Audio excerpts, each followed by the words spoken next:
Bismillahirrahmanirrahim. Assalamualaikum warahmatullahi wabarakatuh. Kali ini kita akan membahas tentang testis tidak turun atau dikenal juga dengan UDT atau undescensus testis. Saya Dr. Indra Jaya, spesialis urologi. Saya salah seorang staf pengajar di Subdivisi Urologi RSUD Arifin Ahmad Pekanbaru. Nama lain dari testis tidak turun bisa juga kita sebut dengan cryptorchidismus atau UDT, undescensus testis. Terjadi pada 1-4,6% kasus bayi cukup bulan dan sampai dengan 45% pada bayi prematur. Jadi angka kejadiannya cukup tinggi pada pasien dengan bayi prematur. Hal itu disebabkan oleh pematangan atau penurunan daripada testis itu sendiri biasanya terjadi pada trimester terakhir kehamilan. Testis yang tidak turun ada tempatnya untuk kita tunggu karena masih dapat untuk turun spontan sampai dengan 6 bulan, usia 6 bulan. Rata-rata angka kejadiannya paling tinggi pada usia sekitar 3 bulan.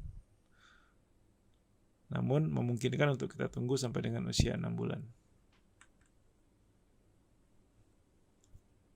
Faktor risiko yang memungkinkan terjadinya keadaan ini, yang pertama prematuritas, yaitu sekitar 15-30%. Adanya riwayat pada keluarga, ada riwayat di orang tua laki-laki atau kakek atau paman bahwa ada riwayat UDT sebelumnya. Berat badan bayi yang lahir yang rendah, di mana pada bayi-bayi dengan di bawah 900 gram itu angka kejadian terjadinya testis tidak turun mendekati 100%. Ada riwayat ibu merokok selama kehamilan dan riwayat pemakaian estrogen selama kehamilan. Untuk memahami bagaimana terjadinya testis tidak turun ini perlu kita bahas lagi tentang teori penurunan testis. Testis terbentuk dekat bersamaan dengan ginjal. Pada minggu 11 sampai ke 17 daripada kehamilan, itu merupakan fase penurunan transabdominal daripada testis. Di mana testis akan turun daripada posisinya yang di sebelah ginjal, kemudian turun ke interabdomen. Pada minggu 27 sampai 35 itu terjadi penurunan transinguinal, di mana penurunan transinguinal ini dipengaruhi oleh hormon androgen, sementara penurunan transabdominal dipengaruhi oleh INSL3. Adapun etiologi daripada testis tidak turun ini kita bisa bagi 3, yaitu anatomis, hormonal, dan genetik. Secara anatomi dapat disebabkan oleh anomali dari testis itu sendiri, epididymis dan vas deferens, adanya perlekatan gubernaculum yang tidak normal, adanya patensi processus vaginalis dan hernia inguinal, terutama ditemukan pada 90% kasus cryptorchidismus. Bisa juga disebabkan oleh suatu anomali canalis inguinalis.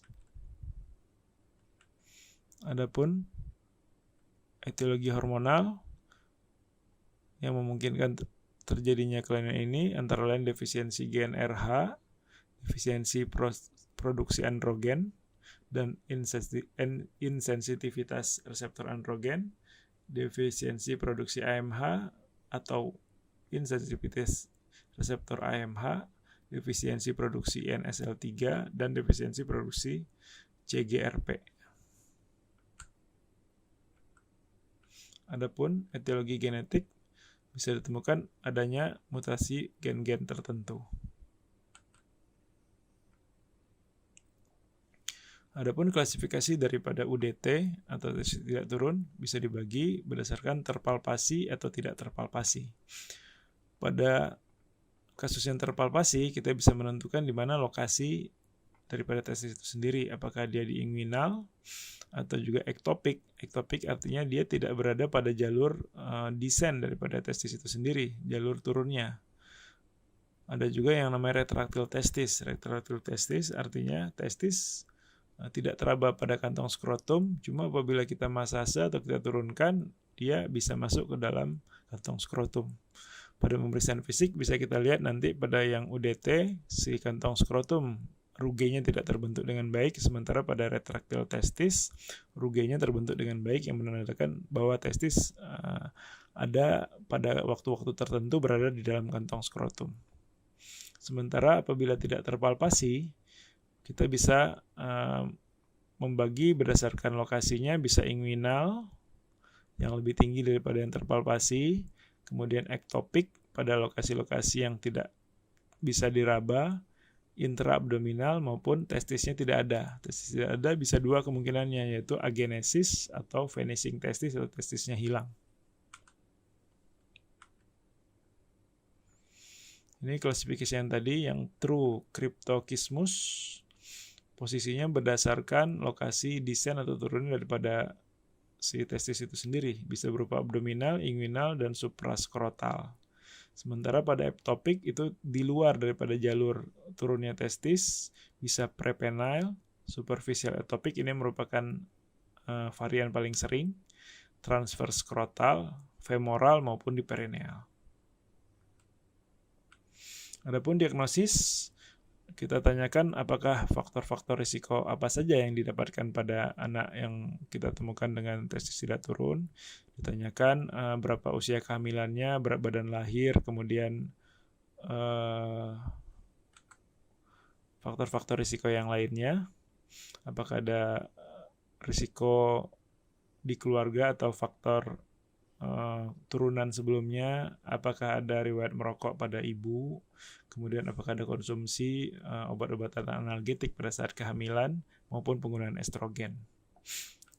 Pada pemeriksaan fisik, pasien bisa pada posisi berbaring ataupun duduk dengan dilakukan frog leg position atau seperti squatting atau menjongkok supaya tekanan pada otot abdomennya lebih berkurang sehingga kita lebih mudah untuk meraba.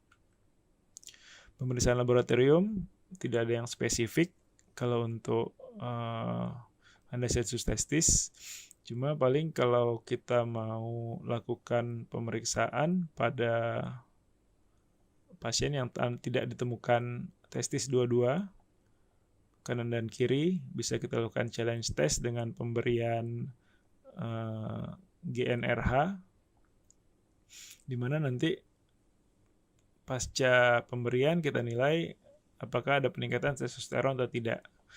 Apabila tidak teraba testis, cuma ada di intraabdomen, dengan pemberian gonadotropin releasing hormone diharapkan adanya peningkatan testosteron.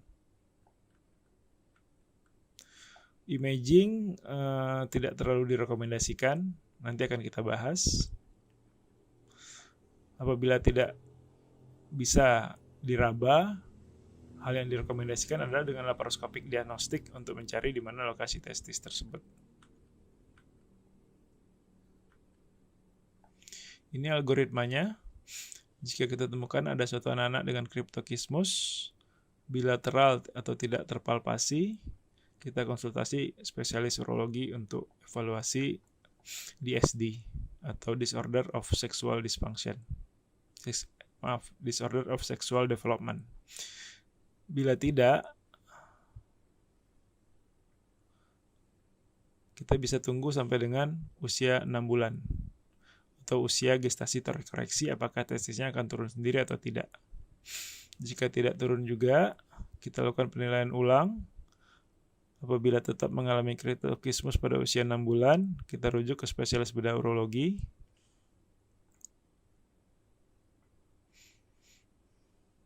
Bisa dilakukan pemeriksaan fisik dalam pengaruh anestesi. Siapa tahu pasien dalam keadaan tidak kooperatif sehingga kita sulit untuk menilai apakah ada anestesi atau tidak. Apabila terpalpasi, kita lakukan orchidopeksi skrotal atau inguinal. Jika tetap tidak terpalpasi pada saat pemeriksaan, kemungkinan di suatu retraktil testis. Kita monitor aja setiap tahun sambil ditanyakan kepada ibu pasien atau ayah pasien di antara hari-hari anak tersebut lebih banyak berada di kantong skrotum atau berada di atas. Apabila lebih banyak berada di atas, tidak dalam kantong skrotum, direkomendasikan untuk dilakukan tindakan orkidopeksi. Apabila tidak terpalpasi juga, kita pertimbangkan eksplorasi inguinal. Jika ada terpalpasi, kita bisa lakukan tindakan orkidopeksi. Namun bila tidak terpalpasi juga, kita lakukan eksplorasi abdominal atau laparoskopi. Bisa dilakukan dengan cara laparoskopi atau dengan operasi terbuka.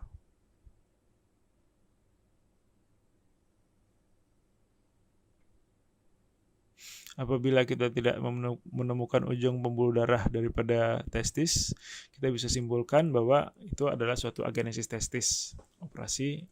Lapangan operasi kita tutup. Jika pembuluh darahnya kita temukan, kemudian dia masuk ke anulus inguinalis, kita lakukan eksplorasi inguinal. Apabila testisnya teridentifikasi, kita lakukan archaeopexy standar apabila panjang pembuluh darahnya masih memungkinkan. Cuma kalau terlalu pendek untuk dimasukkan ke dalam kantong skrotum, kita bisa lakukan dengan prosedur Stephen Fowler bertahap atau 2 tahap dengan cara memutus salah satu dari arteri supply, terutama arteri testicularis yang pendek pada testis tidak turun atau cryptorchizmus. Satu lagi di sini, kalau kita temukan ada ujung pembuluh darah, kemudian testisnya tidak ada, bisa juga itu suatu vanishing testis. Tata laksana, kenapa harus kita lakukan terapi pada kasus UDT ini? Yang pertama, untuk mencegah penurunan kemampuan spermatogenesis. Dari penelitian didapatkan bahwa spermatogenesis sudah mulai terganggu apabila testis berada intraabdomen di atas usia 1 tahun. Itulah kenapa maksimal usia kita lakukan operasi penurunan testis adalah usianya 1 tahun. Paling bagus kita lakukan pada usia 6 bulan. Yang kedua, untuk mencegah atau menurunkan risiko keganasan testis. Karena pada pasien-pasien dengan UDT atau testis tidak turun, ada terjadi peningkatan 4,8 sampai 8 kali lipat risiko keganasan. Dan apabila testis kita biarkan berada intraabdomen, itu lebih sulit untuk dimonitor apakah ada perubahan terhadap testis tersebut. Biasanya kalau berada di intraabdomen karena rongganya besar, kita kekhawatirannya kecolongan nanti bahwa apabila timbul keganasan sudah terlanjur ukurannya besar, baru kita ketahui. Yang berikutnya, menurunkan risiko torsio testis karena kita lakukan orkidopeksi, kemudian dijangkar sehingga risiko untuk terjadi torsio tidak ada lagi. Berikutnya, untuk mengkoreksi hernia inguinalis yang sering ditemukan pada UDT, jadi sekali jalan dengan operasi hernianya.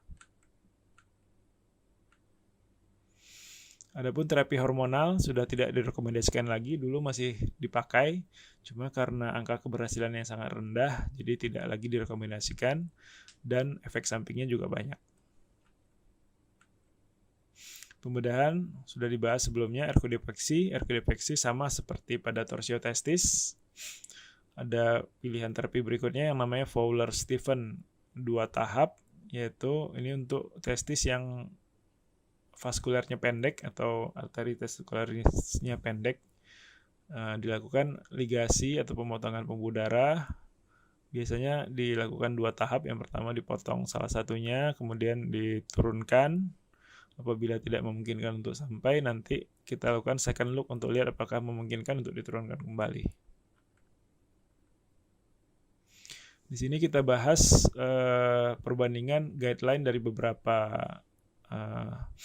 perkumpulan urologi, yaitu AUA, American Urological Association, BAPS, British Association Pediatric Surgeon, CUA, Canadian Urologic Association, dan EAU, European Association of Urology. Di sini semua sepakat bahwa endocrine assessment untuk yang bilateral UDT tetap dikerjakan, diagnostik eksploratory dengan laparoskopi pada UDT yang tidak teraba itu semua direkomendasikan, dan boleh ditunggu sampai dengan maksimal 6 bulan. Imaging study semuanya sama, tidak merekomendasikan pemeriksaan imaging. Ada terbagi 2 kelompok. Ada yang tetap tidak mau mengerjakan imaging study karena imaging study akurasinya sangat rendah, kemudian false negatifnya tinggi, kemudian tidak bisa menentukan apakah testis ada atau tidak, karena kita sulit menentukan strukturnya apakah itu suatu testis atau bukan, karena bisa tertipu dengan gambaran yang menyerupai testis. Kemudian tidak dapat melokalisasi di testis yang tidak teraba, kemudian tidak dapat untuk menghilangkan rule out intraabdominal testis, dan tidak akan mengubah manajemen karena apabila intraabdomen tetap aja kita eksplorasi atau dilakukan laparoskopi. Ada juga kelompok yang masih mengerjakan imaging dengan alasan untuk menentukan lokasi testis preoperatif, kemudian untuk mencari di mana lokasi postoperatif. Ada juga yang beralasan bahwa ini membantu untuk apabila ada masalah hukum berikutnya.